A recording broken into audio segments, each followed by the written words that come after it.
Masih melanjutkan bahasan buku kita, amalan yang mendatangkan rahmat Allah, dan buku ini dibagi dua, amalan yang mendatangkan rahmat Allah berdasarkan firman Allah, Al-Quran, dan kita masih di poin itu tentunya. Di poin-poin ada 14 poin dan kita sudah jelaskan kurang lebih 4 poin pada pertemuan yang lalu. Dan nanti akan ada sebab-sebab rahmat berdasarkan hadis Nabi SAW, dan ini kurang lebih 16 poin. Kita akan masuk teman-teman sekalian ke poin yang kelima tentunya, hal-hal yang mendatangkan rahmat Allah. Dan rahmat sudah kita terjemahkan di dalam bahasa Indonesia adalah karunia.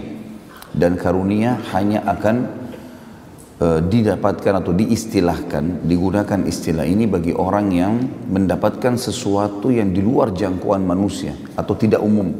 Seperti misalnya, kalau saya lagi haus dan lapar, kemudian saya diberikan oleh seseorang makanan ataupun minuman, tidak bisa dikatakan saya dikaruniakan makan dan minum oleh orang ini. Kalau oleh Allah ya, tapi dikatakan diberikan makan dan minum oleh orang, dikaruniakan ini tidak cocok bahasanya, harus dikatakan diberikan. Dan kata-kata beri lebih di bawah daripada karunia. Kalau karunia biasa digunakan untuk sesuatu yang di luar kapasitas manusia dan tidak umum didapatkan. Seperti misalnya dikaruniai anak misalnya, atau harta yang melimpah ya. Sesuatu yang di luar jangkauan manusia secara umum. Dan ini yang sedang kita bahas, amalan yang mendatangkan rahmat Allah.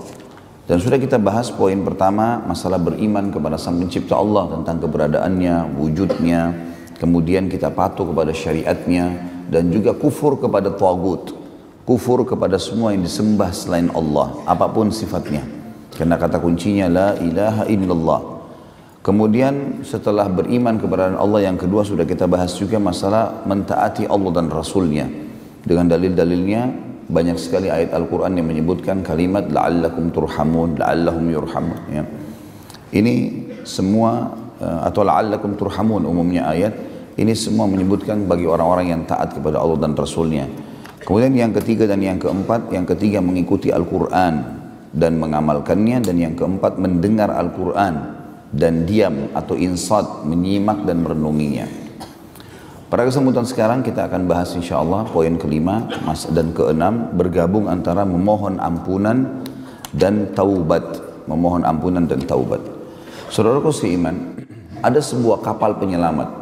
Pada saat kita sedang berada di sebuah lautan yang luas, ombak lagi besar, biasanya orang dalam kondisi seperti ini akan tenggelam dan akan meninggal dunia. Tapi dia bisa selamat itu dengan adanya kapal.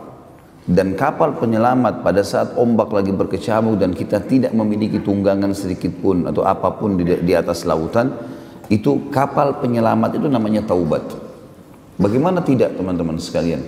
Seseorang di antara kita melakukan dosa bertahun-tahun, bergelimang dengan dosa, melakukan banyak sekali pelanggaran-pelanggaran, bahkan dosa-dosa yang besar sekalipun, sampai Fir'aun mengaku sebagai Tuhan ya.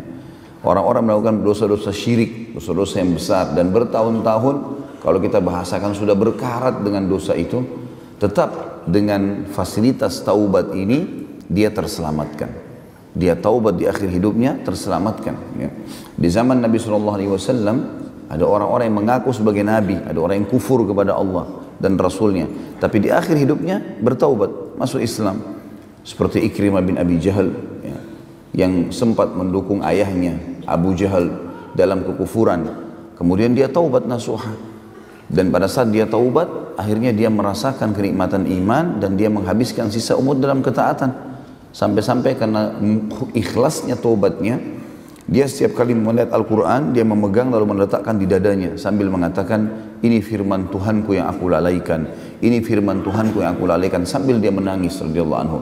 Dan setiap kali dia masuk di kancah peperangan, dia selalu mengatakan kepada teman-temannya mujahidin, biarkan aku yang di depan sebagai tebusan atas apa yang dulu aku lakukan memusuhi Allah dan Rasulnya, dan juga apa yang ayahku lakukan.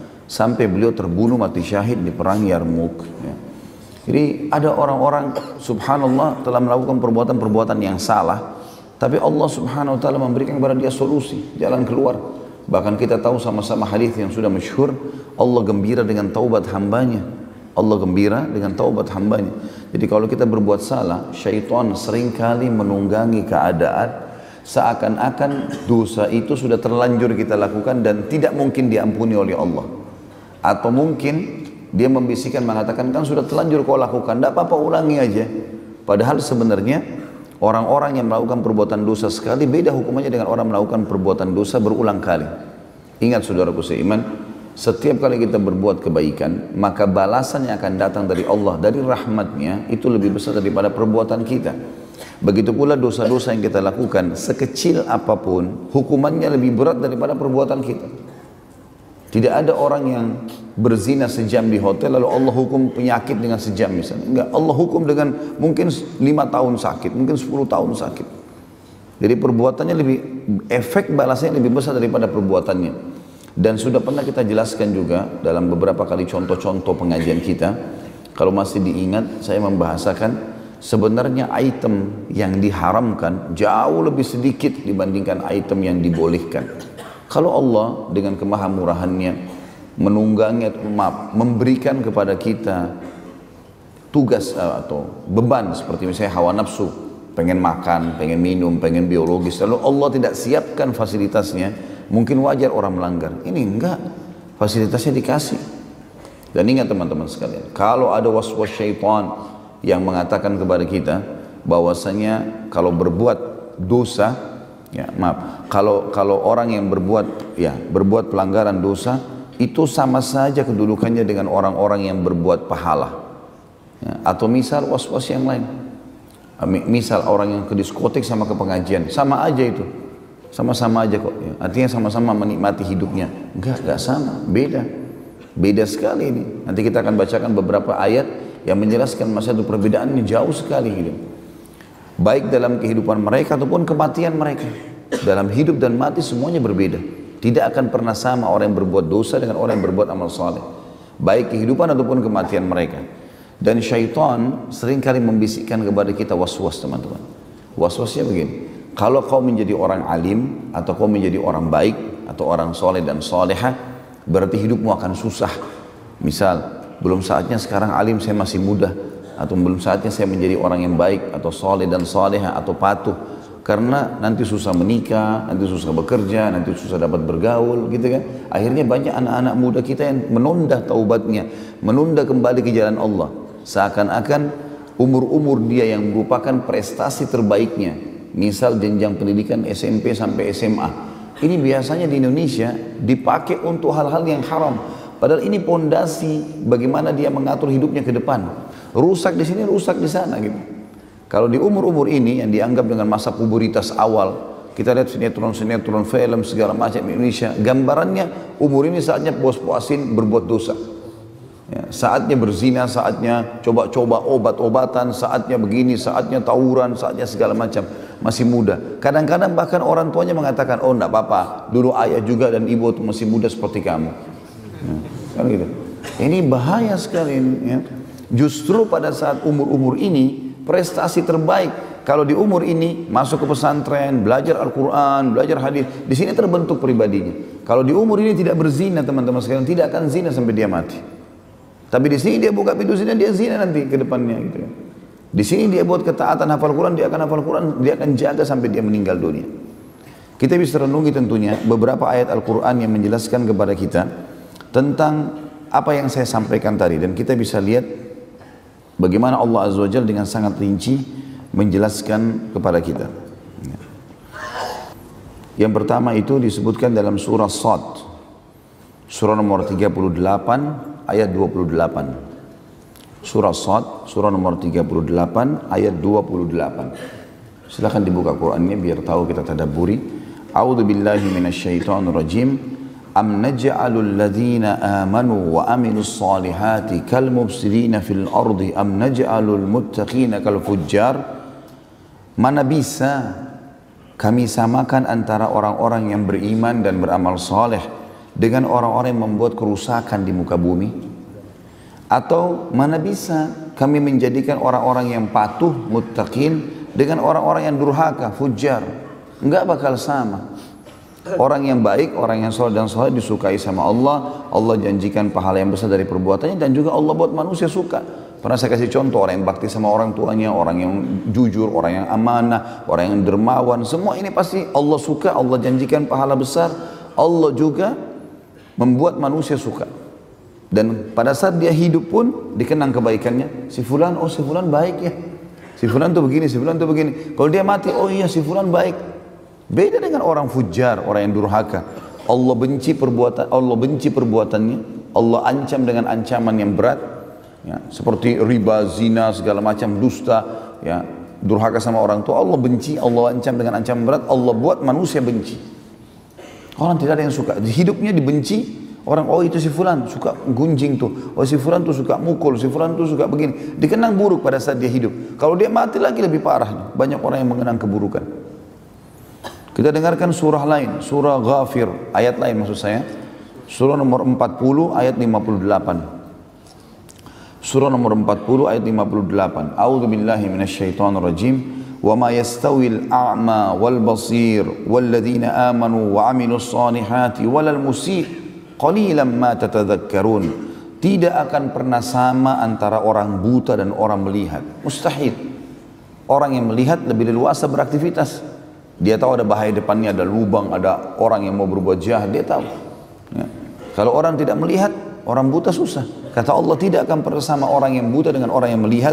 Begitu pula seperti itu perumpamannya tidak akan sama antara orang beriman dan beramal soleh dengan orang yang melakukan pelanggaran. Tapi sayang sangat sedikit kalian berpikir dalam masalah itu. Seakan-akan orang kalau jadi orang baik tadi saya bilang, orang jadi patuh sama Allah, dikucilkan, susah menikah. Ini semua kedustaan, waswas syaitan. Enggak benar, teman-teman sekalian. Dalam ayat yang lain surah Al-Jathiyah, surah nomor 45 ayat 21 juga Allah berfirman. Surah Al-Jathiyah, surah nomor 45 ayat 21. A'udzu billahi minasyaitonir rajim. Am hasibal ladzina ijtara'u as-sayyi'ati an naj'alahum kal ladzina amanu wa 'amilus shalihat. An naj'alahum kal ladzina amanu wa 'amilus shalihati sawa'an mahyahum wa mamatuhum sa'a ma yahkumun. Allah SWT mengatakan, apakah orang-orang yang berbuat dosa itu, pelanggaran-pelanggaran, mengira kami akan menyamakan mereka sama dengan orang-orang beriman dan beramal saleh, baik kehidupan ataupun kematian mereka? Sungguh buruk apa yang mereka hakimi itu. Enggak mungkin itu, mustahil. Di kehidupan mereka, orang-orang yang beriman pasti bahagia, pasti tentram. Was-was syaitan yang mengatakan kita kalau jadi orang baik itu kemudian jadi tidak enak, bohong semuanya. Terbukti kehidupan orang-orang saleh sebelum kita, dari nabi-nabi, ya, puncaknya nabi-nabi, bahagia mereka. Punya pasangan hidup, punya keturunan, punya kedudukan, namanya dikenang. Dan orang-orang yang mengikuti para nabi-nabi, kalau kita misalnya lingkup Nabi Muhammad SAW dan para sahabatnya Abu Bakar, Umar, Uthman, Ali dan sahabat-sahabat yang lain. Bayangkan Khulafaur Rasyidin, tadinya orang-orang yang tinggal di padang pasir Mekah, nggak ada yang kenang, nggak ada yang tahu nama ini. Orang dulu kan tahunya Persia dan Romawi. Tapi karena kesolehan mereka, Allah jadikan mereka raja-raja dunia, disegani oleh dunia, kemenangan, kebahagiaan. Coba lihat fakta historinya, itu karena kesolehan mereka. Dan kita lihat sebaliknya, teman-teman sekalian, orang-orang yang durhaka pada Allah seperti Fir'aun yang sampai sekarang buminya masih bisa kelihatan, ya, kemudian Namrud, ya, kemudian kita bisa lihat juga orang-orang yang umumnya yang melakukan pelanggaran seperti kaum-kaum, ya, kaum Thamud, kaumnya Nabi Saleh, kaum Ad, kaumnya Nabi Hud, ya. Kemudian di sekarang di mana? Di Italia ada kota ditemukan, kota Pompei dikatakan, kota yang tua dan kota itu dekat gunung. Ditemukan ada banyak patung-patung berjatuhan. Mereka pikir patung awalnya, setelah mereka teliti ternyata itu manusia, tapi bentuknya seperti patung kayak dikutuk. Mereka pun tidak tahu ceritanya. Saya pernah lihat cuplikannya, cuma dikatakan kota ini kemungkinan pernah melanggar Tuhan. Mereka bahasakan begitu karena dokumentasinya itu adalah orang-orang non-muslim yang membuatnya. Ini cuma melanggar Tuhan saja, kemudian dihukum seperti ini. Entah apa kisah mereka. Tapi kita lihat orang-orang yang durhaka dihukum seperti itu, dan orang-orang yang saleh, sebagaimana Allah menyebutkan orang-orang yang saleh itu seperti para nabi-nabi dalam surah Al-Anbiya, surah Al-An'am. Sebabnya para nabi-nabi diberikan kelebihan-kelebihan, kepemimpinan, ya, kedudukan, keturunan, harta, ya. Itu semua karena mereka buat kesolehan. Dan Allah setelah menyebutkan nabi-nabi dalam surah Al-An'am, surah nomor 6 ayat 85, Allah tutup ayatnya mengatakan, A'udzubillahi minasyaitonir rajim, kullum minas salihin. Semua itu kami berikan kepada mereka karena mereka orang-orang yang saleh, orang-orang yang patuh. Ya. Juga Allah Subhanahu wa taala menyebutkan dalam surah Al-Ankabut, surah nomor 29 ayat 4. Surah nomor 29 ayat 4. A'udzu billahi minasyaitonir rajim. Ayat ini sangat tegas menekankan orang-orang yang mengkhayal kalau dia buat dosa tidak dihukum. Ya. Itu mengkhayal namanya. Tidak bakal lepas luput dari azabnya Allah. Al-Ankabut ayat 4. Surah nomor 29. A'udzu billahi minasyaitonir rajim. Am hasibal ladzina ya'maluna as-sayyi'ati an yasbiquna sa'a ma yahkumun. Ya. Apakah orang-orang yang berbuat dosa itu mengira mereka luput dari azab kami? Ya. Sungguh buruk apa yang mereka hakimi itu. Perhatikan di sini ayat Allah jelas, gitu kan. Jadi jangan masuk ke zona itu, teman-teman. Tidak usah masuk ke zona pelanggaran. Ini wilayah pelanggaran agama, tidak usah dimasukin, tidak usah dicoba-coba, nggak ada istilah coba dosa itu. Ya. Coba aja ini, coba aja khamar supaya kamu tahu rasanya, nggak usah coba. Tidak ada ruginya kita kalau nggak coba. Kalau kita nggak coba dosa, nggak ada ruginya. Nggak coba khamar, nggak coba zina, nggak ada ruginya. Bukan tangan kita putus, mata kita buta, nggak. Sama sekali nggak. Jangan dicoba-coba, karena bahaya buat kita. Kalau kita masuk ke sana, teman-teman sekalian, ada hukumannya. Dan efek hukumannya lebih berat daripada perbuatannya. Sementara orang berbuat amal saleh, efek balasnya juga lebih besar. Lebih besar. Ya. Banyak sekali Allah salihati, ulaika lahum maghfiratun wa rizqun karim. Allah pasti akan memberikan balasan orang-orang yang beriman dan beramal saleh. Mereka akan mendapatkan pengampunan dosa dan rezeki yang melimpah. Surah Fatir, surah nomor 35 ayat 7. Surah nomor 35 ayat 7 juga Allah berfirman, A'udzu billahi minasyaitonir rajim walladzina amanu wa 'amilus solihati lahum maghfiratun wa ajrun kabir. Orang-orang yang beriman dan beramal saleh mereka pasti akan dibersihkan dosa-dosanya dan diberikan pahala yang besar. Surah Muhammad, surah nomor 47 ayat 2. A'udzu billahi minasyaitonir rajim والذين آمنوا وعملوا الصالحات وآمنوا بما نزل على محمد وهو الحق من ربهم كفر عنه سيئاتهم وأصلح بالهم. Siapapun yang beriman dan beramal saleh lalu beriman kepada apa yang diturunkan kepada Muhammad sallallahu alaihi wasallam, maksudnya Al-Qur'an yang benar datang dari Tuhannya, maka Allah akan membersihkan dosa-dosa mereka dan memperbaiki keadaan mereka. Surah Fatih, surah nomor 48 ayat 29. Surah nomor 48 ayat 29. A'udzu billahi minasyaitonir rajim. Wa'adallahu alladhina amanu wa 'amilus solihati minhum maghfiratun wa ajrun 'azim. Allah menjanjikan dengan janji yang benar orang-orang yang beriman dan beramal saleh pasti mereka akan dibersihkan dosa-dosanya dan diberikan pahala yang besar atau yang agung, ya. Di poin ketiga terakhir dari ini adalah surah At-Taghabun, surah nomor 64 ayat 9. Surah nomor 64 ayat 9. A'udzu billahi minasyaitonir rajim. Wa may yu'min billahi wa ya'mal salihan yukaffir anhu sayyi'atihi wa yudkhilhu jannatin tajri min tahtiha al-anharu yudkhilhu jannatin tajri min tahtiha al-anharu khalidina fiha abada dzalikal fawzul 'azim. Orang-orang yang beriman kepada Allah dan beramal saleh pasti Allah akan bersihkan dosa-dosa mereka dan Allah akan masukkan mereka ke dalam surga yang di bawahnya mengalir sungai-sungai. Mereka kekal di dalamnya selama-lamanya dan itulah kemenangan yang besar. Yang keempat, Allah akan berikan kepadanya hidayah. Hidayah, Allah akan berikan petunjuk. Ya, setiap kali dia butuh petunjuk, dia mentok ke satu titik, kemudian dia butuh petunjuk, nasihat, Allah akan mudahkan. Dalilnya surah Yunus, surah nomor 10 ayat 9. Surah Yunus, surah nomor 10 ayat 9. A'udzu billahi minasyaitonir rajim. Innal ladzina amanu wa 'amilus solihati yahdihim rabbuhum biimanihim. Al-ayah. Sesungguhnya orang-orang yang beriman dan beramal saleh pasti Allah akan berikan kepada mereka petunjuk selama kehidupan mereka di dunia karena keimanan mereka. Surah At-Talaq, masih di poin keempat masalah petunjuk. Surah nomor 65 ayat 11. Allah juga berfirman, 65 ayat 11. A'udzu billahi minasyaitonir rajim. Yukhrijal ladzina amanu wa 'amilus solihati minadh dhulumati ilan nur. Al-ayah. Siapapun yang beriman dan beramal saleh, ya, pastilah Allah akan mengeluarkan mereka dari kegelapan kehidupan kepada cahaya yang terang. Yang kelima, Allah akan berkasih sayang dengannya. Dan kita tahu kalau ada orang yang punya kedudukan, punya jabatan, dia berkasih sayang dengan kita, artinya dia mengatakan kepada kita, apa saja kebutuhanmu silakan sampaikan ke saya. Tentu kita akan merasa senang. Apalagi kalau orang ini kaya, orang ini punya kemampuan, orang cerdas, pintar, kita akan sangat senang. Allah menjanjikan sang pencipta masalah itu. Langsung, syaratnya beriman dan beramal saleh. Jadi orang baik. Ya. Dalam surah Maryam, surah nomor 19 ayat 96, Allah berfirman. Surah nomor 19 ayat 96, A'udzu billahi minasyaitonir rajim, innal ladzina amanu wa 'amilus solihati sayaj'al lahumur rahmanu wudda.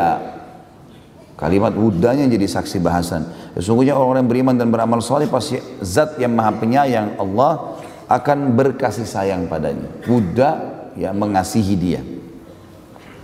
Yang keenam, Allah akan tinggikan derajatnya nanti. Di surga maksudnya, ya, akan mendapatkan derajat yang tinggi. Di dunia juga sebagian ulama mengatakan masuk dalam ayat ini, tapi ayat ini lebih fokus ke masalah di akhirat. Dalam surah Thaha, surah nomor 20 ayat 75.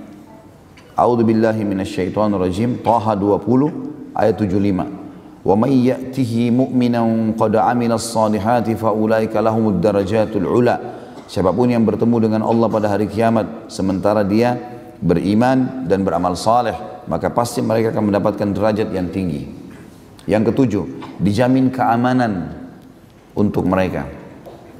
Keamanan jiwa, keamanan lingkungan, keamanan ekonomi, ditanggung semuanya. Intinya mereka tidak perlu takut, tidak ada ketakutan dan aman. Dalam surah Al-Maidah, surah nomor 5 ayat 69, Allah berfirman, A'udzu billahi minasyaitonir rajim. Man amana billahi wal yawmil akhir wa 'amila shalihan fala khaufun 'alaihim wa lahum yahzanun. Siapapun yang beriman pada Allah dan hari akhir dan beramal saleh, maka tidak ada ketakutan bagi mereka dan tidak perlu mereka bersedih hati. Juga dalam ayat yang lain, Allah berfirman dalam surah Thaha, surah nomor 20 ayat 112. Thaha 112. A'udzu billahi minasyaitonir rajim. Wa may ya'mal minas solihati wa huwa mu'minun fala yakhafu dhulman wala hadma. Siapapun yang beriman, siapapun yang beramal saleh dan dia beriman, maka dia tidak perlu takut kezaliman dan tidak perlu takut kerugian. Diberikan keamanan semua. Yang kedelapan, Allah janjikan rezeki yang melimpah.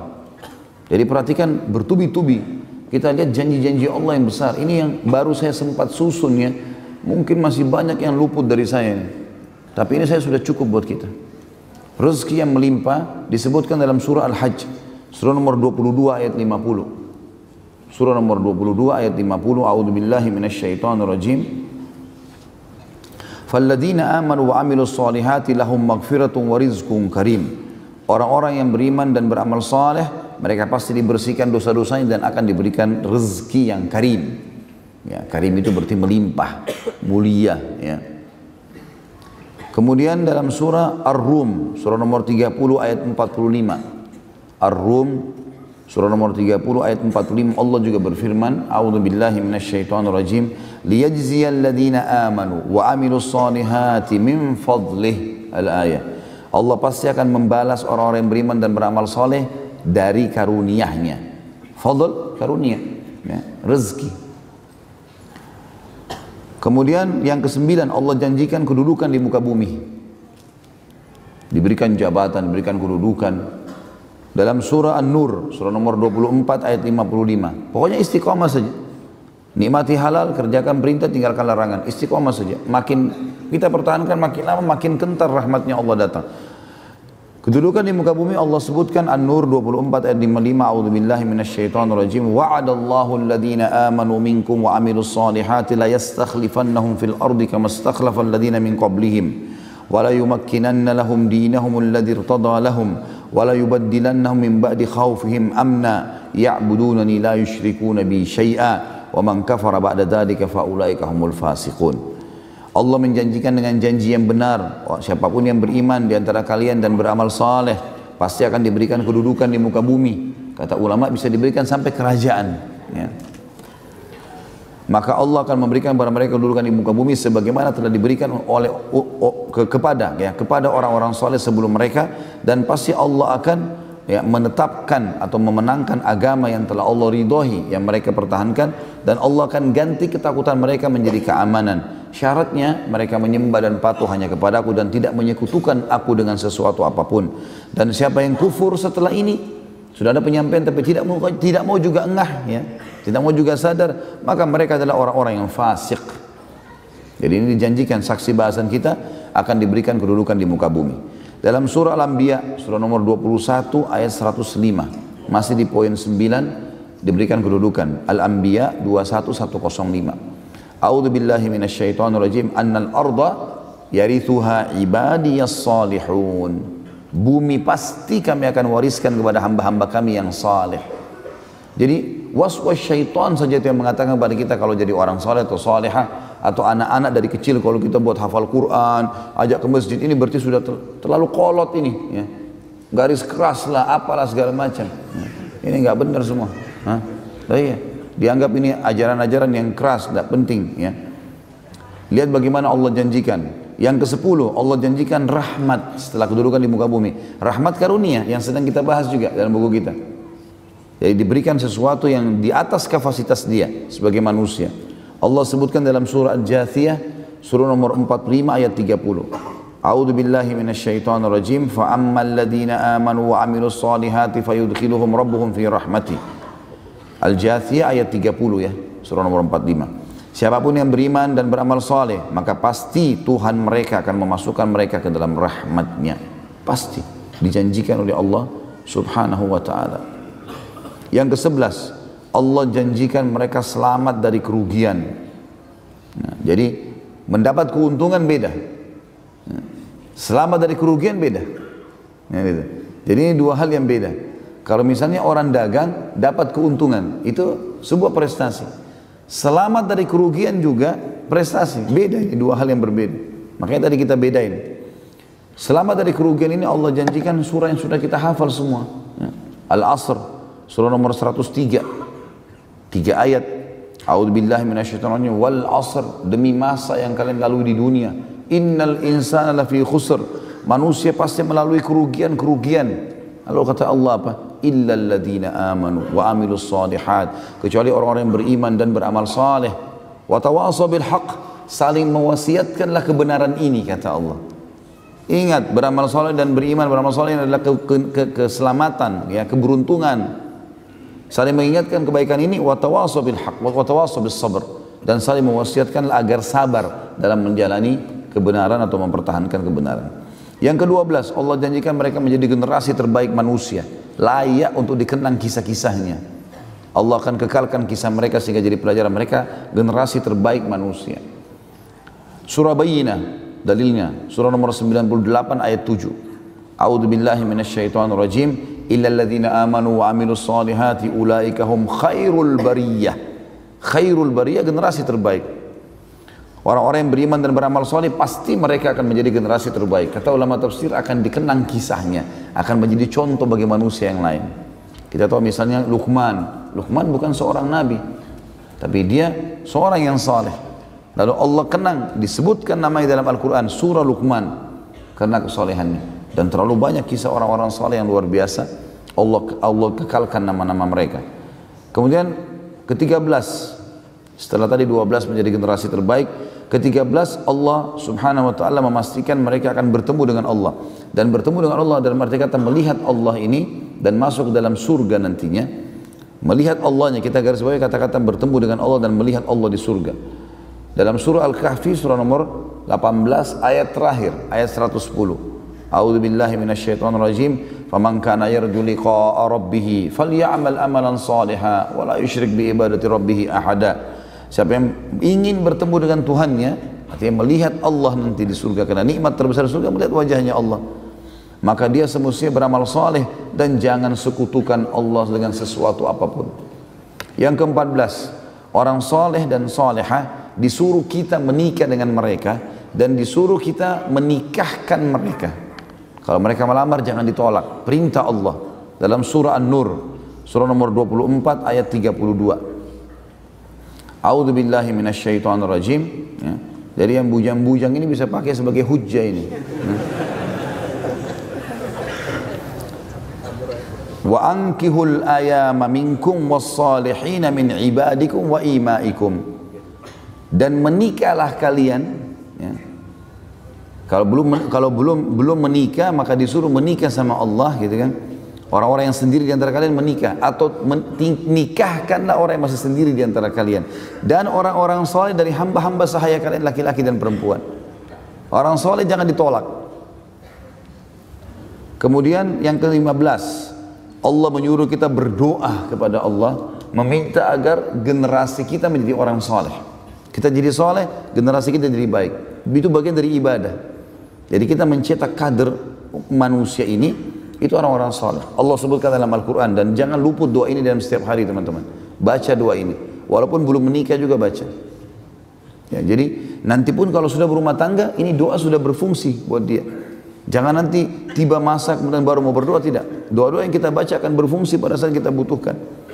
Dalam surah Al-Ahqaf, surah nomor 46 ayat 15. Al-Ahqaf 46 ayat 15. A'udzu billahi minasyaitonir rajim. Rabbi auzi'ni an ashkura ni'mataka allati an'amta 'alayya wa 'ala walidayya wa an a'mala salihan tardahu wa aslih li fi dhurriyyati inni tubtu ilaika wa innani minal muslimin. Wahai Tuhanku, mudahkanlah aku untuk bersyukur kepadamu atas segala nikmat yang kau berikan kepadaku dan kepada kedua orang tuaku, dan mudahkanlah aku untuk selalu beramal saleh, dan wariskan itu kepada keturunanku, perbaiki keturunanku dengan kesolehan itu. Sesungguhnya aku telah taubat kepadamu dan aku sudah menyerahkan diri kepadamu. Juga dalam surah Shaffat, surah nomor 37 ayat 100. A'udzu billahi minasyaitonir rajim. Rabbi habli minas salihin. Wahai Tuhanku, karuniakanlah aku keturunan yang saleh. Yang ke-16, Allah Subhanahu wa taala menjanjikan amal, yaitu balasan yang melimpah. Jadi kalau rutin kita istiqomah dalam mengerjakan ibadah teman-teman sekalian, nanti pahalanya dilipat gandakan lagi dibandingkan, beda dengan orang yang hanya sesekali mengerjakannya.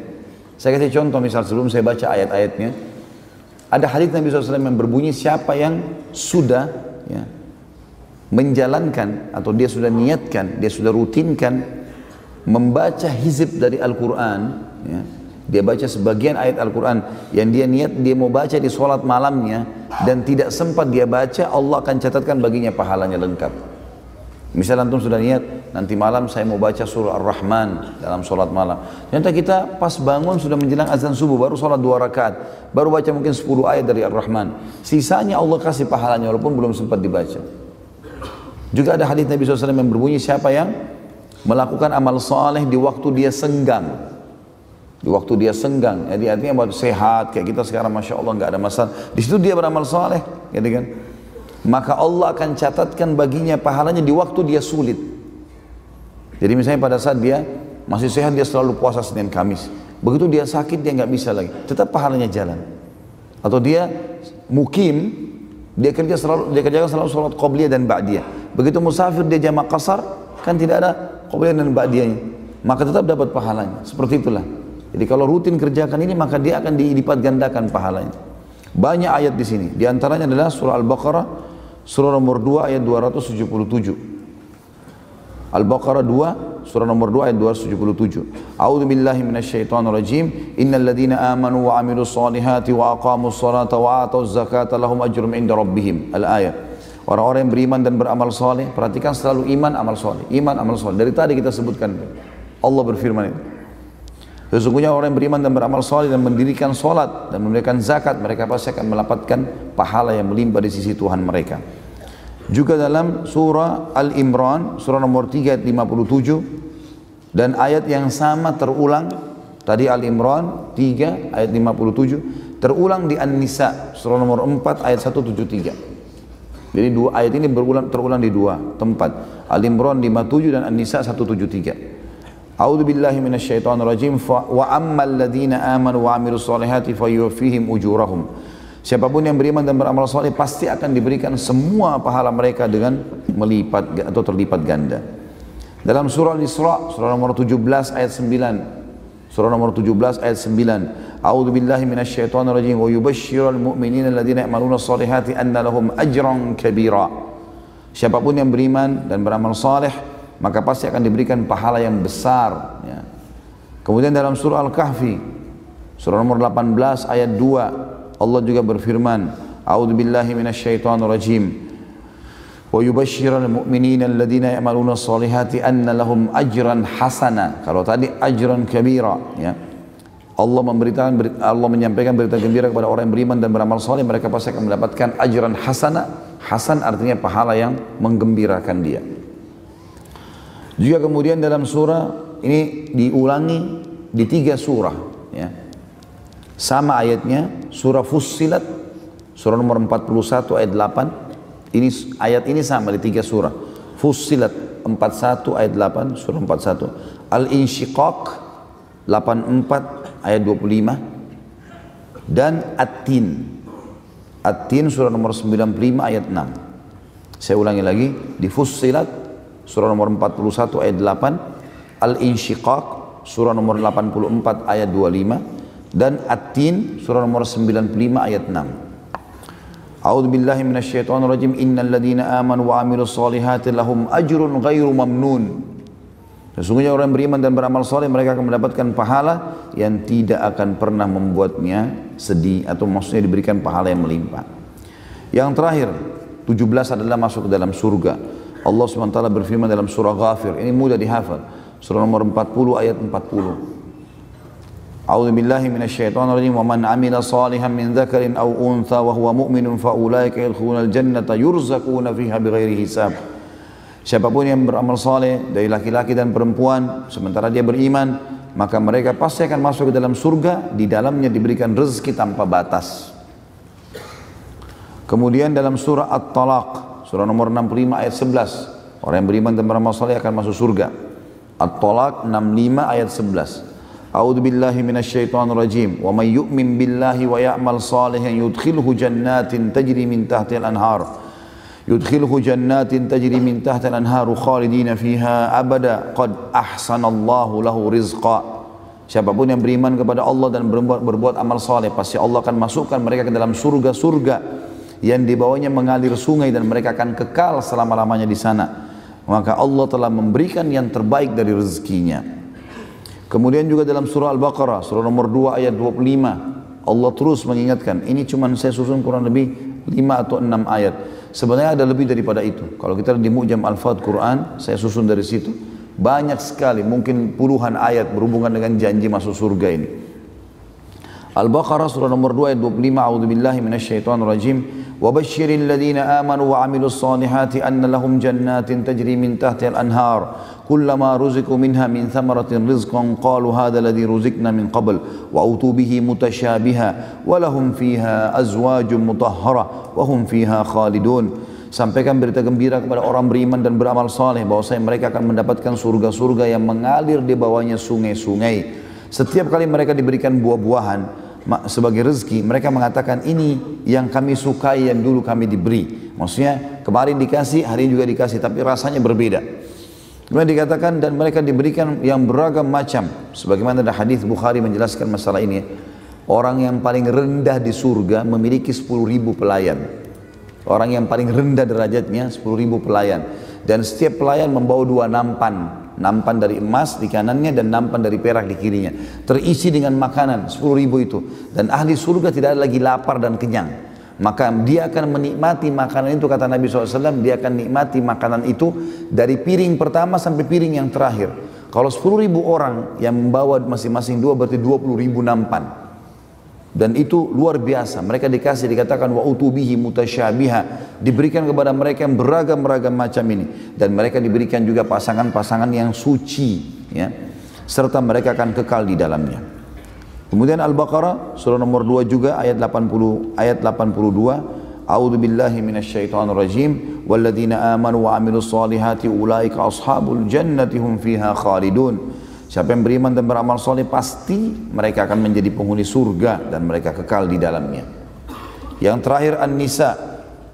Ini di 2 ayat disebutkan dalam surah An-Nisa ayat 57 dan ayat 122.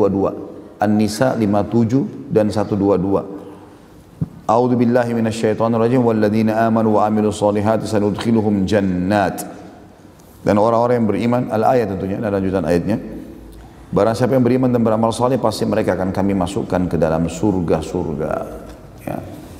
Jadi lihat teman-teman sekalian bagaimana manfaatnya orang menjadi orang yang saleh. Terutama teman-teman yang masih generasi muda ini. Ya.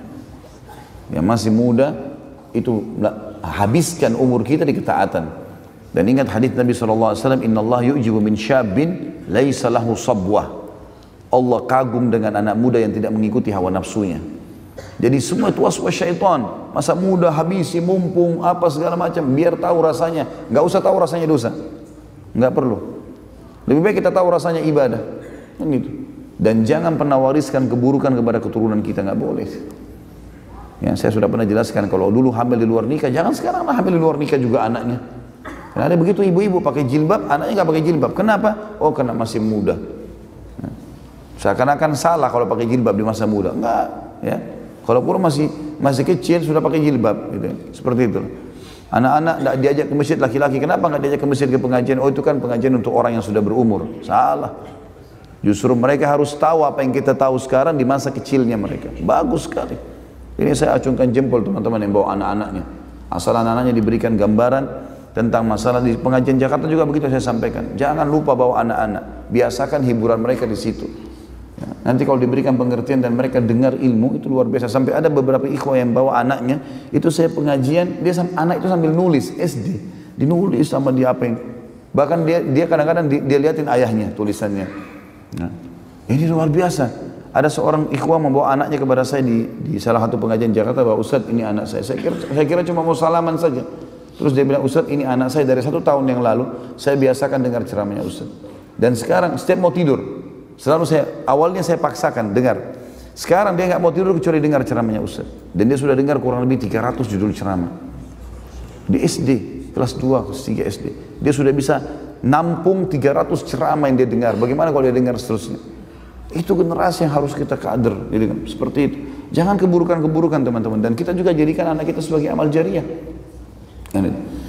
Baik, kita masuk ke bahasan yang disampaikan oleh penulis di sini, masalah memohon ampun. Beliau mengangkat 1 ayat dan juga masalah taubat diangkat juga 1 ayat. Tapi kita dengarkan bagaimana, maaf, ada 2 ayat ya di masalah taubat. Beliau mengangkat ayat yang pertama dalam masalah memohon ampun, kisah tentang Nabi Saleh alaihissalam, disebutkan dalam surah An-Naml ayat 46. Surah An-Naml ayat 46 yang bunyinya, a'udzubillahi minasyaitonirrajim, qala ya qaumi lima tasta'jiluna bis-sayyi'ati qabla al-hasanah laula tastaghfiruna Allah la'allakum turhamun. Jadi saksi bahasan kita la'allakum turhamun, karena kan kita sedang bahas amal-amalan yang mendatangkan rahmatnya Allah, di antaranya beristighfar. Terjemahannya, dan dia berkata, maksudnya Saleh kepada kaumnya, hai kaumku, mengapa kalian minta disegerakan keburukan sebelum kalian minta kebaikan? Hendaklah kalian segera memohon ampun kepada Tuhan kalian Allah agar kalian mendapatkan rahmat. Asy-Syaukani mengatakan dalam tafsirnya, yang dimaksud dalam perkataan firman Allah di sini, qala ya qaumi lima tastajiluna bis-sayyi'ati qabla al-hasanah. Hai kaumku, mengapa kamu minta disegerakan keburukan sebelum kamu minta kebaikan? Yakni Nabi Saleh alaihissalam mengatakan kepada segolongan orang kafir dari mereka yang mengingkari dakwanya, mengapa kalian minta disegerakan keburukan sebelum kalian minta kebaikan? Ada orang begitu, subhanallah. Sudahlah, tidak usah nasihatin kami, tidak usah ingatkan, sudah tidak apa-apa, datangkan azabnya Allah. Na'udzubillah. Kenapa enggak kebaikan dulu? Kenapa enggak dicoba? Ibadah boleh kita lakukan. Lakukan, nggak masalah. Kita mau tahu silakan, tapi memang tidak ada kata-kata coba ya. Jadi baik dalam maksiat ataupun dalam ibadah, enggak, kita lakukan serius. Ibadah kita kerjakan serius. Mujahid berkata rahimahullah, seorang tabi'in yang masyhur, yang dimaksud dalam ayat yakni minta disegerakan azab sebelum kalian meminta rahmat. Jadi sebelum minta dimatikan, sebelum minta dihukum ya, kita minta rahmatnya Allah. Kenapa harus minta keburukan? Artinya mengapa kalian menunda iman yang akan mendatangkan pahala kepada kalian, dan kalian menyegerakan kekafiran yang mendatangkan azab kepada kalian? Mereka juga mengatakan, ya, datangkan azab kepada kami wahai Saleh. Maka Saleh mengatakan, laula tastaghfirunallah, maksudnya kalian memohon ampun kepada Allah sebelum minta azabnya. Kenapa harus melakukan itu? la'allakum turhamun, agar kalian mendapatkan rahmat. Allah cuma suruh kita itu saja kok. Kemudian Syekh Sa'di mengatakan, salah satu ulama tafsir, mengatakan pada saat menjelaskan tafsir, qala ya qaumi lima tastajiluna bis sayyi'ati qabla al hasanah. Hai kaumku, kata Saleh, kenapa kalian berburu-buru meminta keburukan, ya, atau melakukan dosa sebelum melakukan kebaikan, atau sebelum meminta kebaikan. Maksudnya, mengapa kalian bersegera melakukan keburukan dan sangat menginginkannya sebelum melakukan kebaikan yang akan membaguskan ihwal kalian dan memperbaiki urusan kalian, baik urusan dunia maupun akhirat.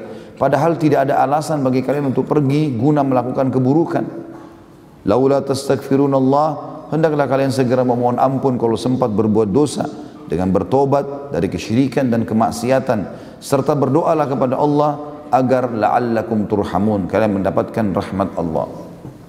Jadi ini ayat yang diangkat oleh penulis sini, satu buah ayat berhubungan dengan masalah istighfar, walaupun ayat tentang istighfar banyak sekali. Tapi beliau ingin menekankan poin ini karena ada kalimat la'allakum turhamun. Ternyata istighfar mendatangkan rahmatnya Allah subhanahu wa ta'ala. Kemudian masalah taubat, beliau mengangkat dari surah Al-An'am ayat 54. A'udzu billahi minasyaitonir rajim. وَإِذَا جَاءَكَ الَّذِينَ يُؤْمِنُونَ بِآيَاتِنَا فَقُلْ سَلَامٌ عَلَيْكُمْ كَتَبَ رَبُّكُمْ عَلَى نَفْسِهِ الرَّحْمَةَ أَنَّهُ مَنْ عَمِلَ مِنْكُمْ سُوءًا بِجَهَالَةٍ ثُمَّ تَابَ مِنْ بَعْدِهِ وَأَصْلَحَ فَأَنَّهُ غَفُورٌ رَحِيمٌ. Apabila orang-orang yang beriman kepada ayat-ayat kami datang kepadamu, hai Muhammad, katakanlah, salamun alaikum, keselamatan buat kalian, selamat datang.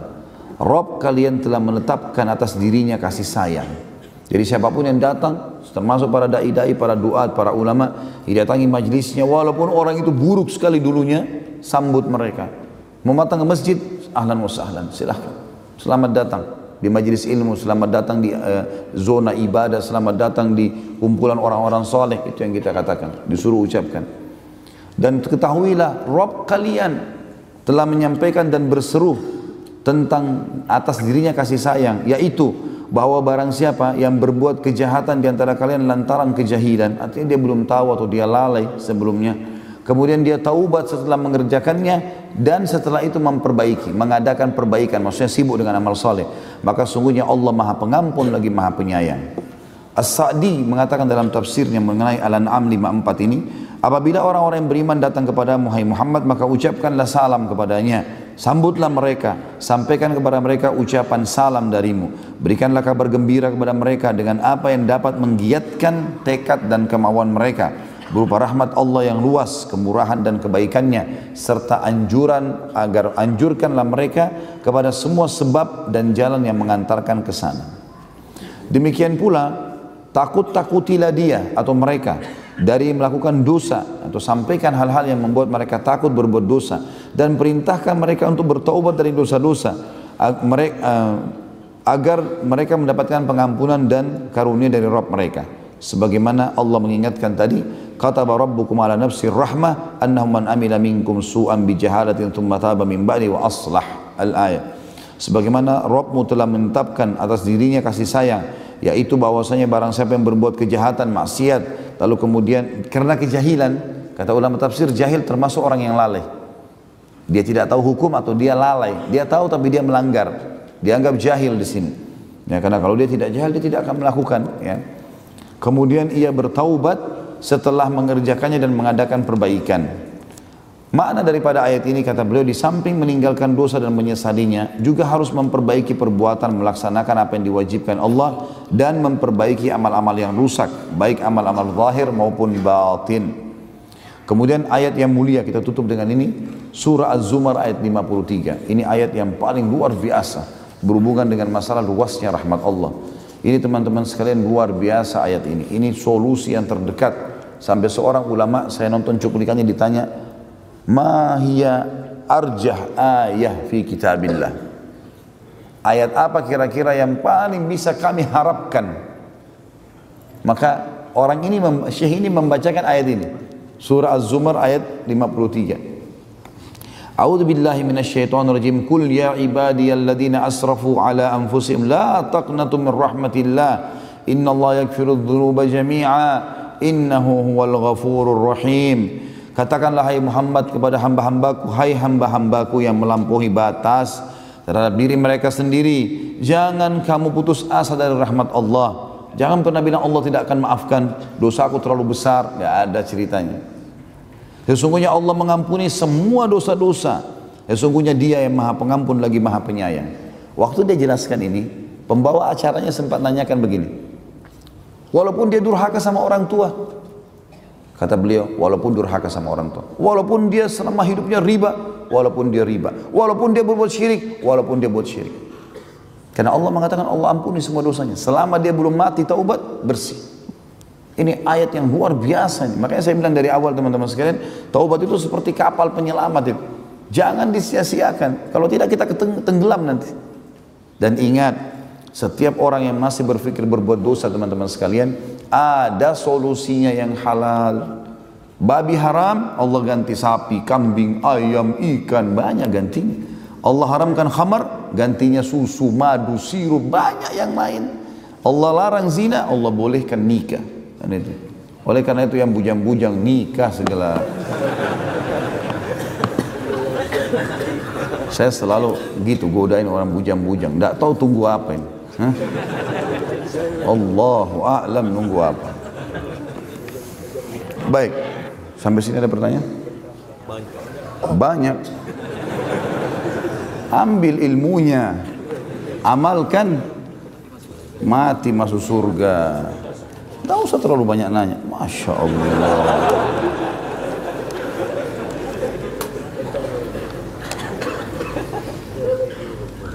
Apakah jika hendak menikah harus memiliki rasa sayang dan kecocokan terlebih dahulu, sedangkan Allah menjanjikan rasa sayang diberikan setelah pernikahan?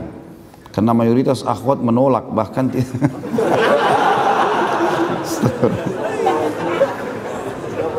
mayoritas akhwat menolak, bahkan tidak ingin menikah jika tidak cocok gitu. Apa hubungannya dengan baiklah, anggap masuk. Tentu saja tidak perlu, tidak cinta dan kasih sayang itu muncul setelah menikah. Pacaran itu dalam Islam setelah menikah. Menikah dulu, nanti kemudian baru kita lampiaskan, gitu kan. Apa saja kata-kata, tatapan mata, ciuman, semuanya lampiaskan setelah nikah. Sebelum nikah nggak boleh haram, setelah nikah pahala, gitu kan. Kalau masalah akhwat ada yang menolak, nggak usah putus asa. Banyak akhwat yang lain, banyak sekali.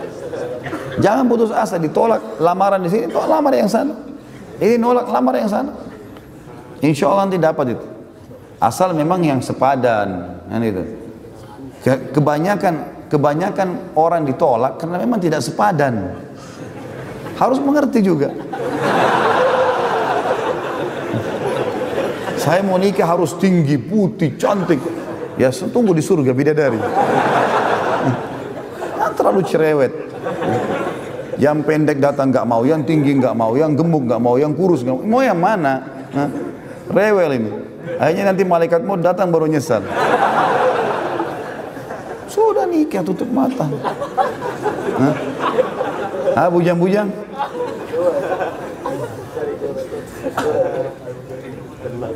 Seandainya kita benar-benar menyaksikan sepasang zina, namun kita tidak dapat menunjukkan saksi, bagaimana solusinya? Sudah, nasihati. Nggak bisa, kita nggak boleh melaporkan kalau kita nggak punya saksi, teman-teman sekalian. Dalam Islam hukumnya begitu. Kalau enggak, kita yang kena hukuman. Karena memang dalam Islam yang didahulukan adalah menutupi aib, bukan membongkar. Bukan begitu lihat zina laporin, expose, enggak. Malah tutupin. Kata Nabi SAW, "Man satara musliman, satarahullahu yaumal qiyamah." Siapa yang menutupi aib seorang muslim, aib termasuk perbuatan dosa, maka Allah akan tutupi aibnya pada hari kiamat. Tapi di sini kita bukan diam, nasihatin dia. Nggak boleh loh, ini haram gini-gini. Nasihatin, kasih buku, nasihatin dengan lisan. Kalau tidak bisa pun kita lewat memang tempat-tempat perzinahan, kita doakan saja. Semoga Allah berikan hidayah gitu. Seperti itulah ya. Kita tahu bahwa ada amal jariah, tapi saya pernah dengar mengenai dosa jariah. Benarkah ada Ustaz? Bagaimana kita bertobat darinya? Saya tidak pernah tahu istilah dosa jariah ya. Amal jariah memang pernah ada. Tapi secara dalil bisa terjadi. Artinya ada hadis Nabi SAW yang berbunyi, siapa yang menyuruh pada kebaikan, dia akan dapat pahala orang yang melakukan apa yang dia serukan tanpa dikurangi sedikit pun dari pahalanya kan. Lalu Nabi SAW mengatakan, dan siapa yang menyuruh pada keburukan, dosa, maka dia akan dapat pelaku dosa itu tanpa dikurangi sedikit pun dari dosanya. Jadi bisa saja memang termasuk. Ya, jadi teman-teman sekalian, kalau orang berbuat dosa, kalaupun dia sampai berbuat dosa, dia segera taubat, dia tutupi aibnya dan jangan diajarkan ke orang lain. Ada orang jadi pahlawan dalam dosa. Nah, ya. Dia zina, dia ajak temannya berzina, dia ajarin caranya. Nanti kau begini, nanti kau begini, nanti kau begini. Ya orang itu buat dosa, dia dapat dosa. Untuk apa ini? Apa yang harus kita lakukan ketika ada teman yang berhijrahnya hanya sekedar penampilan? Bagaimana peran kita terhadap teman seperti ini? Nasihatin semuanya teman-teman. Kalau kita tahu orang ini mungkin subhanallah dia mau kebaikan, terbukti dia mengubah performanya misalnya, tapi mungkin dia butuh panduan, dia butuh sesuatu yang lebih mendongkrak dia. Makanya Allah SWT juga menyebutkan itu tentang Nabi SAW, dan kita sudah jelaskan di materi kita kemarin. Ya, walau kunta faddan ghalidhal qalbi lam faddu min hawlik. Hai Muhammad, kalau kau berkeras hati itu begini, seperti orang, walaupun itu orang pernah buat salah, ya, kemudian dia minta maaf sekarang, enggak, saya enggak mau maafin. Itu berkeras hati namanya. Kenapa? Untuk apa kita seperti itu? Udah orang ngaku salah, selesai. Minta maaf, ya sudah, maafin. Seperti itulah kurang lebih. Jadi kalau ada orang-orang seperti ini, mungkin dia butuh dalil, butuh kisah, butuh sesuatu yang lebih menyentuh. Tapi perubahan performanya ini menandakan dia mau kebaikan, insya Allah. Mudah-mudahan dia mau kebaikan. Jadi sangka baiklah. Dulu saya pernah menjelekkan pemerintah atau presiden melalui media sosial. Setelah mengenal sunnah, saya baru tahu bahwa hal itu dosa dan saya sudah bertaubat. Apa saya harus menemui presiden untuk memohon maaf? Tentu idealnya antum ketemu. Idealnya, resiko. Harus itu ideal. Kalau bisa ketemu, maaf ya saya pernah ucapin begini. Itu lebih bagus. Kalau nggak bisa, mungkin karena jarak, mungkin karena kondisi segala macam, ya sudah. Kita caranya bagaimana kalau orang itu meninggal atau tidak bisa dijangkau, atau kita tidak tahu keberadaannya, maka kita mengingat apa yang pernah kita lakukan. Misalnya kita pernah menyebutkan di media kayak tadi, maka sekarang antum sebarin di media lagi. Ya. Ungkapkan kalau itu pernyataan yang salah, atau antum sebutkan tentang kebaikan-kebaikan. Karena orang yang sudah meninggal atau orang yang hilang, ini kita dianjurkan untuk menyebut-nyebut kebaikannya, ya, dan meluruskan kesalahan kita yang lalu. Sama kalau kita pernah gosipin orang, kita pernah siapa saja, ya, bagaimana caranya? Ya kita hubungin, minta maaf. Kalau nggak bisa, baik kita ingat siapa orang yang pertama kita hubungin dulu, lalu hubungin kembali. Dulu yang saya bilang itu salah ya. Ya lebih baik begitu di dunia daripada kita berusaha di akhirat. Karena di dunia gampang teman-teman, cuma bilang maafin saya ya. Kita berusaha sebutin kebaikannya. Di akhirat susah ini. Di akhirat urusannya pahala kita diambil. Rugi sekali. Ya kalau dia sisakan, kalau diambil semua pahalanya gimana? Kan rugi ya. Ini apa ini maksudnya? Ya Ustaz, tataplah kami yang ada di dalam majlis ini. Bila kelak di surga tidak menemukan kami, tolong tanyakan keberadaan kami.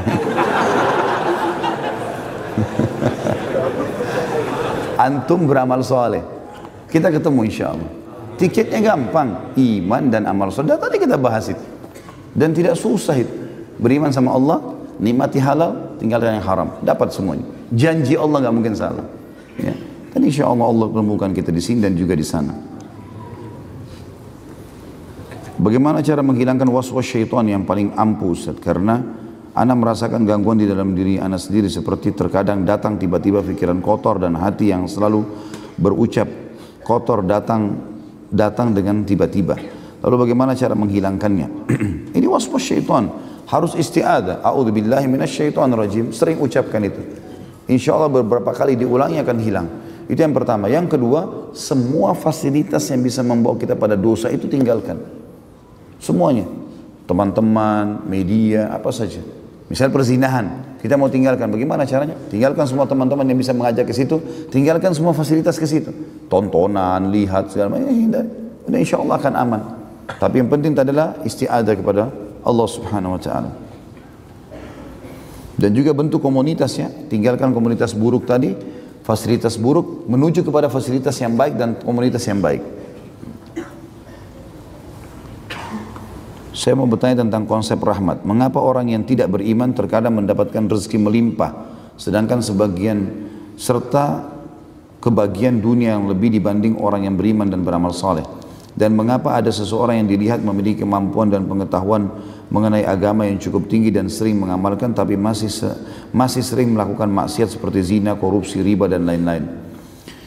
Teman-teman sekalian, kita bagi dua potongan pertanyaan ini. Potongan yang pertama, kenapa kok ada orang yang kafir atau berbuat dosa, kita masih menemukan dia lebih baik secara rezeki daripada orang yang beriman? Saya melihat ini ketidakadilan. Antum yang bertanya ini ketidakadilan di sini. Kenapa tidak adil, teman-teman sekalian? Antum coba melihat tolok ukurnya orang kafir yang sedang melimpah rezekinya dengan orang mukmin yang sedang kurang rezekinya. Nggak ketemu. Pertemukan kalau antum mau tahu rahmatnya Allah antara orang kafir yang kaya sama orang muslim yang kaya. Nah itu baru adil. Pertemukan antara orang kafir yang miskin dengan orang muslim yang miskin. Nah itu baru adil. Kalau antum melihat tetangga antum yang punya mobil Mercy karena memang dia punya perusahaan, sementara antum sebagai pegawai biasa, antum bilang saya beriman, itu orang kafir kok bisa lebih baik dari saya. Kalau antum ikutin materi yang saya sampaikan berhubungan di YouTube dengan masalah rezeki, saudaraku ini adalah rahasia rezekimu. Saya bilang di situ, dan ini pendapat para ulama yang sudah umum, rezeki itu Allah akan berikan kepada orang kafir dan orang beriman. Fir'aun dikasih melimpahkan rezekinya, jadi raja segala macam oleh Allah. Allah bukakan kepada siapa saja yang dia inginkan. Yarzuqu man yasha. Siapa saja yang dia mau kasih rezeki, dia kasih rezeki, kuasa Allah. Tapi antum jangan putus asa dari rahmat Allah. Antum bisa minta, dan Allah memberikan kepada kita. Tugas kita hanya minta dan menikmati, teman-teman. Minta, merengek kepada Allah, manja dengan Allah. Kalau bahasa saya lebih banyak manja dengan Allah. Minta, merengek, ya Allah berikan, ya Allah berikan. Sabar, nikmati prosesnya, pasti dapat. Pepatah bahasa Arab jelas, manjadda wajad. Siapa yang berusaha dia akan dapat. Dalam firman Allah juga berbunyi, a'udzubillahi minasyaitonirrajim, walladzina jahadu fina lanahdiyannahum subulana. Orang-orang yang berusaha untuk menuju ke jalan-jalan kami, kami akan berikan petunjuk ke jalan kami.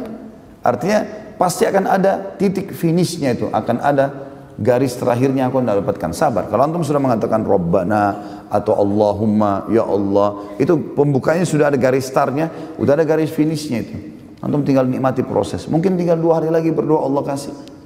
Nikmati proses. Gitu. Kalau masalah yang kedua ini, kenapa masih ada orang yang melakukan ibadah, punya ilmu tinggi, tapi masih zina, korupsi dan riba dan lain-lain? Ini tanda tanya. Ilmunya berarti tidak bermanfaat buat dia. Ya. Mestinya dia tidak melakukannya. Kalaupun mereka terjerumus dalam kesalahan, mereka segera taubat. Ada di antara sahabat juga yang berzina, ada sahabat yang sempat melakukan perkara, tapi mereka bertaubat. Mereka kembali ke jalan Allah. Tapi kalau dia terus terjerumus dalam hal itu, tidak mungkin ini. Pasti berarti ilmunya tidak berbekas pada dia. Ya, kadang-kadang orang kalau menuntut ilmu memang hanya untuk urusan dunia, ini berat memang, teman-teman sekalian. Karena ilmunya tidak jadi pengawas bagi dia.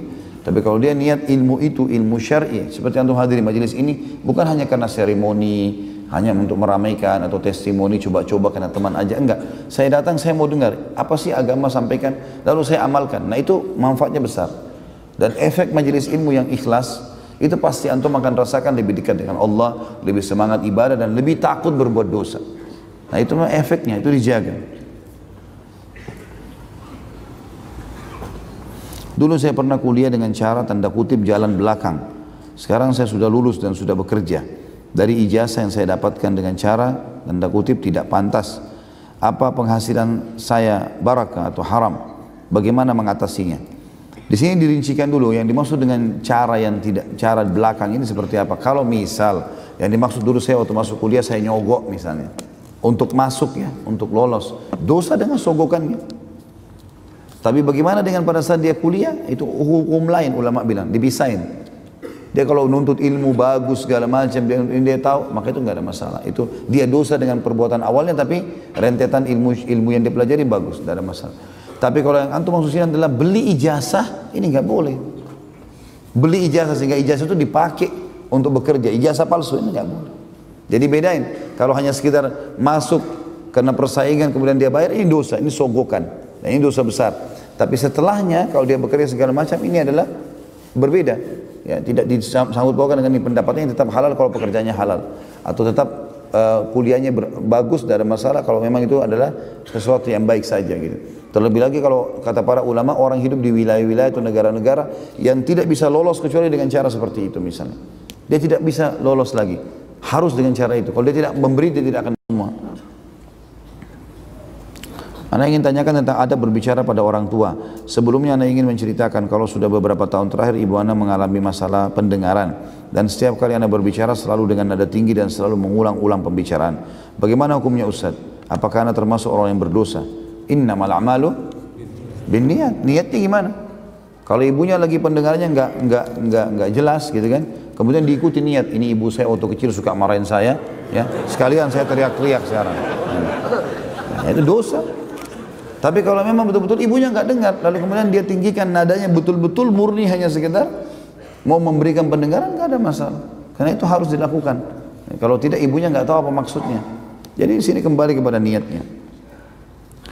Orang yang sudah belajar sunnah ketika meninggal, pengurusan jenazahnya masih dengan cara kebiasaan orang-orang di lingkungannya. Misal pakai menabur bunga, tahlilan dan lain-lain dilakukan oleh keluarganya. Apakah si mayit mendapatkan dosa dengan apa yang dilakukan oleh keluarganya? Tentu lebih baik seseorang di antara kita menulis wasiat. Mumpung antum hidup, antum tulis wasiat. Saya minta kalau saya meninggal caranya seperti ini. Tulis wasiat. Dijalankan seperti sunnah Nabi SAW atau ada buku kita titipin. Karena Nabi SAW perintahkan wasiat itu. Kata Nabi SAW, janganlah seseorang di antara kalian terlintas di benaknya sesuatu sudah 3 hari, maka kecuali dia sudah tulis dalam bentuk wasiat. Utang di mana, mau dikuburkan seperti apa, nanti anak-anak saya mau wasiatkan anak dan istri saya harus seperti ini kalau saya meninggal. Tulis wasiat, pesan-pesan. Masalah nanti mereka langgar itu tuh urusan nanti, urusan mereka sama Allah. Tapi kita sudah lepas. Kita sudah lepas. Kalau kita pun meninggal, saya minta meninggal diurus dengan begini-begini, atau saya disolati di masjid ini, misalnya di kotanya, karena dia tahu di situ adalah orang mengikuti sunnah Nabi SAW, maka itu insya Allah aman. Kalau ada pelanggaran setelah itu bukan urusan dia lagi. Yang penting dia sudah sampaikan. Apakah ada larangan memancing sedangkan istri sedang hamil? Apa termasuk membunuh makhluk Allah? Tidak ada hubungannya. Apa hubungannya? Kecuali pancing antum taruh di istri antum. Ya. La haula wa la quwwata illa billah. Nggak apa-apa ini.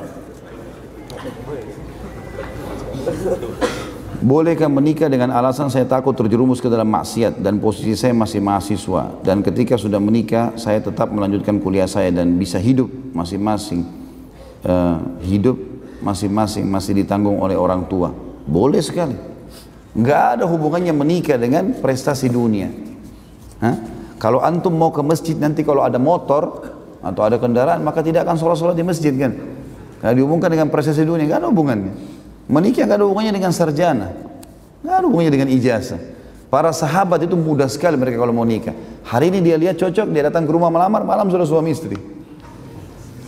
Mudah, gampang. Kalau mati sudah masuk, dapat pahalanya. Kalau antum kan Masya Allah sekian tahun dulu, sudah S1 nanti punya mobil, nanti punya rumah, lama-lama putih semua rambutnya baru mau nikah.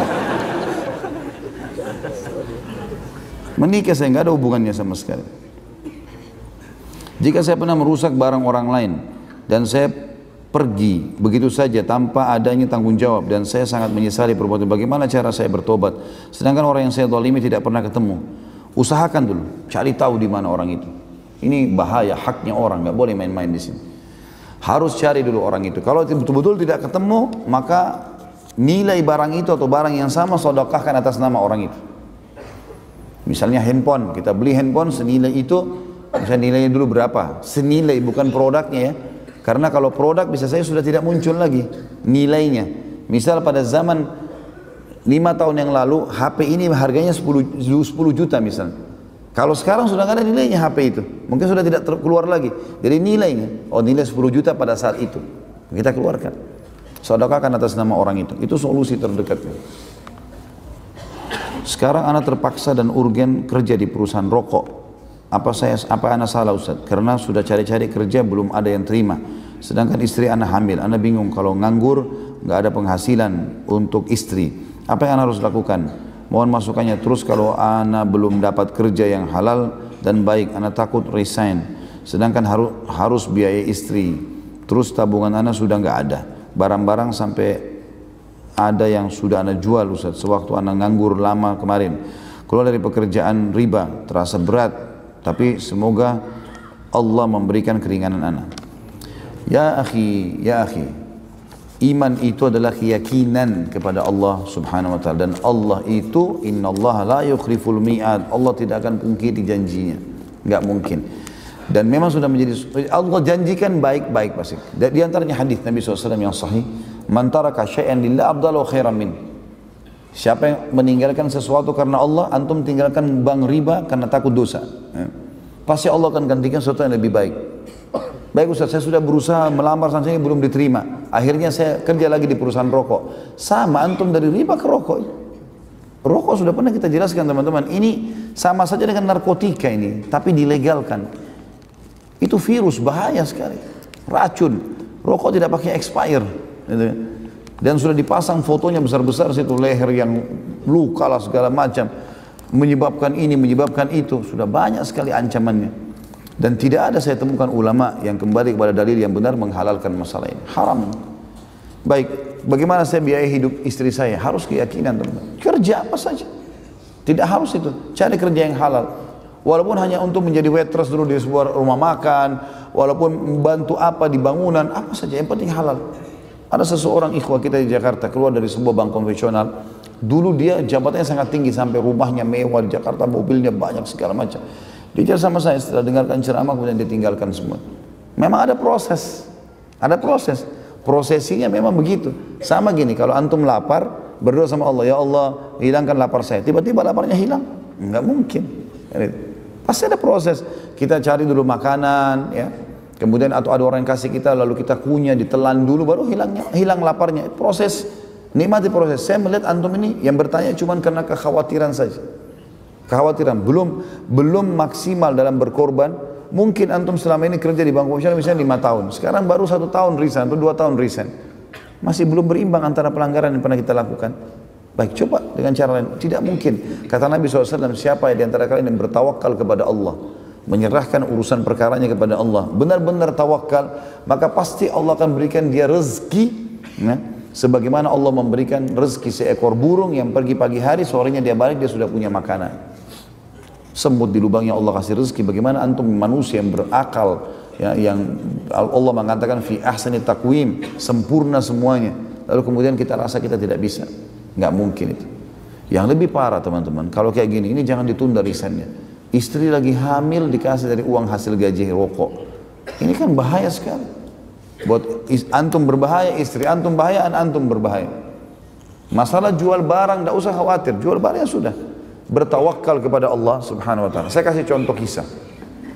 Ada banyak kisah, di antaranya ada seorang saleh diceritakan oleh para ulama dalam kisah orang-orang saleh, tapi saya tidak temukan namanya orang ini. Dia orang miskin sebenarnya. Dia makan juga pas-pasan dengan istri dan anaknya. Dia punya sekitar 4 anak, 4 atau 5 anak. Pas dia mau makan malam sama istri dan anak-anaknya, makanan juga pas-pasan, ada orang ketuk pintu rumahnya, dan orang miskin juga yang ketuk. Ini orang miskin, orang susah. Begitu buka pintu dia minta makanan. Istrinya lihat ke dia, bagaimana? Makanan juga cuma 1 piring. Ini pun kalau kita makan nggak cukup. Kalau kita kasih ke orang sebagian, maka sebagian kita makan, sebagian enggak. Udah kasih aja semua, kata suami. Kasih orang itu, dikasih. Rupanya berjalan waktu di awal malam, kalau kita sekarang jam 12 malam, jam 1 malam, rupanya kelaparan, kena tak makan. Anak-anaknya nangis, istrinya susah, nangis, susah, lapar, sampai pada tingkat kelaparan nih malam itu. Lalu istrinya bilang, bagaimana jalan keluarnya? Kata suaminya, baiklah sebentar, saya coba keluar. Malam hari ini, dia keluar kemana? Ke masjid. Dia nggak kemana-mana, di masjid dekat rumahnya. Seolah tahu dia sujud kepada Allah. Dan teman-teman sekalian berdoa kepada Allah, minta pada hal-hal walaupun kecil di mata kita. Dia berdoa mengatakan, ya Allah, Engkau mengetahui bahwasanya aku kelaparan malam ini dengan istri dan anakku, berikanlah aku makan. Minta makan sama Allah. Gitu. Dikatakan dalam kisah ini teman-teman, seorang raja di negeri itu sudah 1 minggu taubat. Dia gelisah dengan dosa-dosanya semua. 1 minggu ini dia gelisah terus taubat. Sampai pada malam itu, si raja ini dikatakan dalam kisah, tidak bisa tidur, dia bangun, dia ambil sekantong uang emasnya, dia ambil juga sekantong makanan yang paling baik yang dia miliki di istananya. Dia keluar, dia bilang, ya Allah, sebagai tanda taubatku kepadamu, maka aku akan berikan kepada orang yang layak diberikan untuk ini. Dan sebagai bentuk, aku ingin panduan padamu, aku tidak akan pegang tali kekangan kudaku. Maka kudanya pun jalan, orang raja ini keluar. Tiba-tiba kudanya ini berhenti di masjid yang ada orang tadi itu. Ini kisah nyata. Mampir, dia pun tidak tahu kenapa, zaman dulu belum ada lampu, tidak ada penerangan. Kenapa kok mampir di masjid? Dia bilang, saya turun, kata rajanya, saya bawa dua kantong itu, begitu saya masuk, saya dengar suara. Saya dekat, orang itu lagi berdoa, dan doanya, ya Allah, aku lapar dan berikanlah aku makanan untukku dan istri dan anak-anakku. Dan itu terus yang diucapkan sama dia, minta makanan, karena ini lagi dibutuhkan. Ya. Dan orang beriman biasanya seperti ini. Mereka selalu memenuhi, meminta hajatnya kepada Allah per item yang dia minta, dan memang dia tidak buru-buru untuk meminta sesuatu ke depannya, karena dia pikir dia mau setiap saat berdoa terus. Dia cerita, setelah saya salam, kata si raja ini, saya raja di wilayah ini dan saya saya tobat kepada Allah, saya dengar kau kelaparan, ini harta terbaik saya, ini juga kantong makanan, silakan. Terus rajanya bilang, dan kalau kau satu waktu butuh apa saja, datang kepada saya. Ini istana saya sudah tahu, datang saja. Saya akan berikan kamu. Apa jawaban orang saleh ini? Kalaupun saya punya hajat, wahai raja, saya tidak akan datang ke istana anda, tapi saya akan datang ke istana Allah di sini. Masjid yang telah mengutus anda datang kepada saya. Ini butuh keyakinan teman-teman sekalian. Ingat, lihat di sekitar kita banyaknya serangga, banyaknya hewan yang Allah berikan makanan. Ini waswas syaitan, harus dilawan. Enggak boleh tidak, dengan penuh keyakinan. Sebagai penutup kisah yang lain ya, karena lihat waktunya. Sebagai penutup teman-teman sekalian, ada seorang syekh juga di Saudi cerita. Saya lihat cuplikannya, tapi saya nggak tahu orang ini siapa, karena saya juga baru lihat wajah beliau. Tapi dia cerita lagi duduk santai di TV Saudi, ya, kalau nggak salah itu ada cuplikan. Kemudian dia cerita, dia bilang saya pergi ke Mesir, dan di Mesir itu saya isi di dua kota ceramah, di Kairo sama Iskandaria, dua kota ini. Dia bilang setelah saya isi di kota Kairo, saya ke Iskandaria, kemudian saya balik lagi ke Kairo untuk berangkat. Rencananya saya tiba di Kairo jam 2 malam, pesawat saya habis subuh. Saya telepon marbot masjid, ya yang saya isi ceramah, saya nggak usah ke hotel, saya nginap di masjid aja, dia bilang. Kemudian subuh nanti saya langsung ke bandara. Kemudian dia bilang saya tiba di masjid jam 2 malam, begitu saya tiba saya lihat pada saat itu masjid lagi lampunya nyala segala macam. Ini kisah baru nih, baru beberapa waktu yang lalu kisahnya. Dia bilang lampu semua nyala, saya masuk masjid, saya pikir mungkin marbot masjid nyalain, ternyata bukan gitu, ternyata bukan. Dia bilang saya lihat ada orang di depan mihrab, di mihrab lagi sujud, lagi nangis-nangis sama Allah, lagi berdoa sendirian. Saya pun coba dekat mau dengar doa apa orang ini sampaikan. Dalam doanya dia bilang begini, ya Allah, sesungguhnya engkau tahu istriku mau dioperasi besok dan dia butuh 14.500 jenih ponnya Mesir. Ya, mungkin kalau saya tidak salah ini nilainya sekarang rupiah 50-60 juta rupiah, sekitar begitulah. Dan saya tidak punya uang ya Allah, sebagaimana engkau ketahui, mudahkanlah ya Allah, sambil orang ini menangis-nangis karena istrinya harus dioperasi besok. Setelah saya salam, kata syekhnya, saya datang ke dia, kenapa akhi, kenapa sampai begitu? Dia bilang masalahnya berat, bagi saya berat, karena tolok ukur beratnya masalah kan tergantung individu itu, kita nggak bisa tarik ke diri kita ya. Ada orang mungkin bagi dia lapar sedikit sudah masalah besar. Ada orang mungkin 2-3 hari nggak makan dia masih anggap biasa. Jadi dia masih bisa bersabar. Jadi ini tergantung keadaan. Maka dia bilang saya sudah betul-betul istri saya sakit, saya harus operasi. Dia harus operasi, saya tidak punya duit sama sekali. Satu pun saya nggak punya. Dia butuh 14.500. Kata saya dia bilang sambil saya tepuk pundaknya, lanjutkan doamu. Allah tidak akan sia-siakan orang yang beriman dan berdoa padanya. Dia bilang orang itu pun lanjutin doanya. Dia bilang saya sholat, dia bilang saya sholat malam, saya sholat witir, lalu saya tidur sambil nunggu subuh beberapa saat. Azan subuh saya dibangun sama masjid, syekh bangun. Begitu dia bilang saya bangun, saya sholat sunnah, orang itu sudah nggak ada. Kemudian saya begitu iqamah saya disuruh sama masjid, syekh silakan jadi imam. Dia bilang suara saya paruh, saya ya semalaman kurang tidur. Dia bilang nggak apa-apa, ayat-ayat pendek aja nggak masalah, yang penting antum jadi imam. Baiklah. Dia bilang saya mau jadi imam, saya baca surah-surah pendek. Begitu selesai, tiba-tiba ada orang dari saf tengah datang. Dia bilang, Syekh, saya penggemar anda di YouTube. Rupanya Syekh ini punya banyak cuplikan di YouTube. Dia bilang, saya penggemar anda di YouTube. Dan saya tinggal di apartemen di sebelahnya masjid ini. Ada apartemen, ini saya tinggal di sini. Saya termasuk pengusahanya Kairo, salah satu pengusaha dia bilang. Dan saya pada saat mau sholat subuh tadi di masjid lain, saya dengar suara anda di mic, maka saya datang ke masjid ini. Dia bilang, Syekh, saya minta satu bantuan. Kata syekhnya, apa bantuan? Mau bantu apa? Dia bilang, saya ini punya zakat mal, jumlahnya 14.500 jenis. Saya mau keluarkan, tolong pandu saya ke siapa? Kata syekh, tiba-tiba saya nangis nih, karena dia tahu kisahnya. Dia bilang sebentar. Syekhnya bilang saya berdiri cari di saf mana orang yang tadi malam berdoa-doa itu.